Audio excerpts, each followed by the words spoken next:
After years of waiting, Persona 5 is finally here.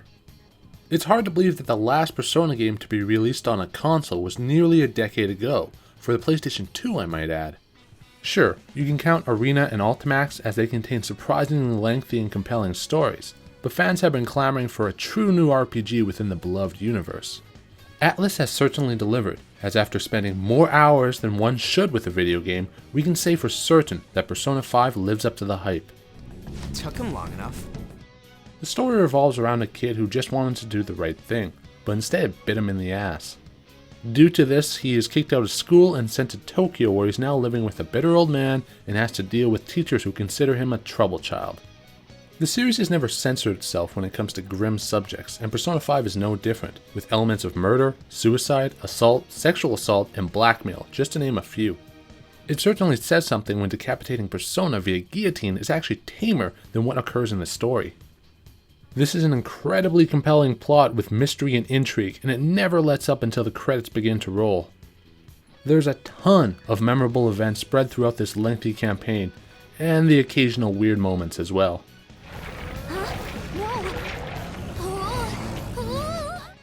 This is aided with a massive amount of written and voiced dialogue, which is exceptionally well written, helping better establish each character's personalities and motivations.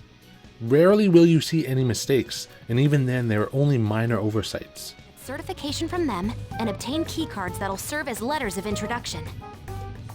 Now you can't have an RPG without some compelling characters, and Persona 5 certainly delivers.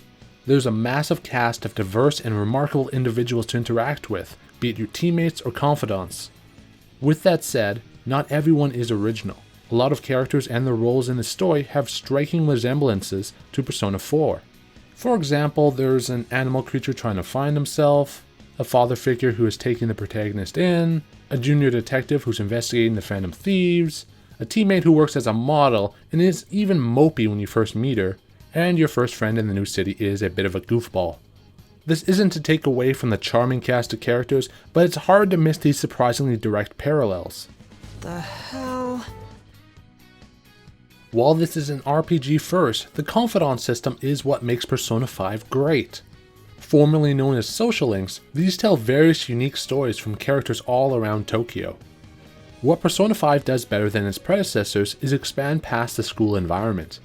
While it's still a somewhat important setting, considering most of the Phantom Thieves are recruited there, most of the players' interactions are with people of all ages found throughout Tokyo. For example, you'll be interacting with others in bars, churches, arcades, clinics, and even a gun enthusiast shop. While the main story has its exciting moments, it's these slower and more down-to-earth tales that really make up for the bulk of why Persona 5 is special. Each confidant has their own surprisingly deep and depressing stories, and the way they're told ensures you'll quickly begin to care about them, unless you're just heartless. Now, moving outside of the storytelling, if you're familiar with the combat system of the past two Persona games, you'll feel right at home with Persona 5. Not a whole lot has changed, but there have been some alterations and additions to help streamline the gameplay, while still maintaining a deep and highly customizable experience. More than anything, moving around in dungeons is fast-paced, and getting in and out of combat feels both stylish and seamless.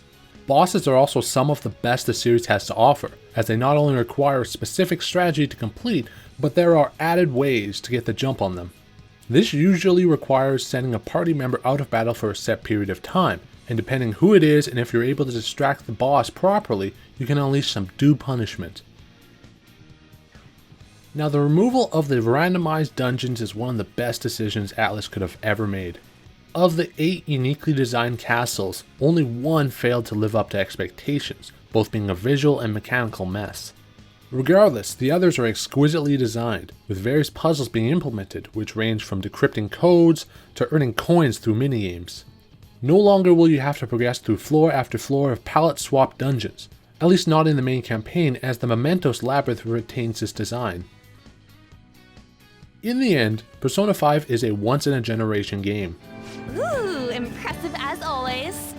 It's a Japanese RPG of the highest caliber, not only standing on top of its predecessors, but also setting an incredibly high bar for the genre. Sure, there are issues with reusing a number of story elements from Persona 4, but it pales in comparison to the rest of the cast and their drama. Throw in the addicting gotta catch 'em all monster collection mechanic, and Persona 5 ends up being a game with everything to offer. I ain't seen nothing like this before. I like it.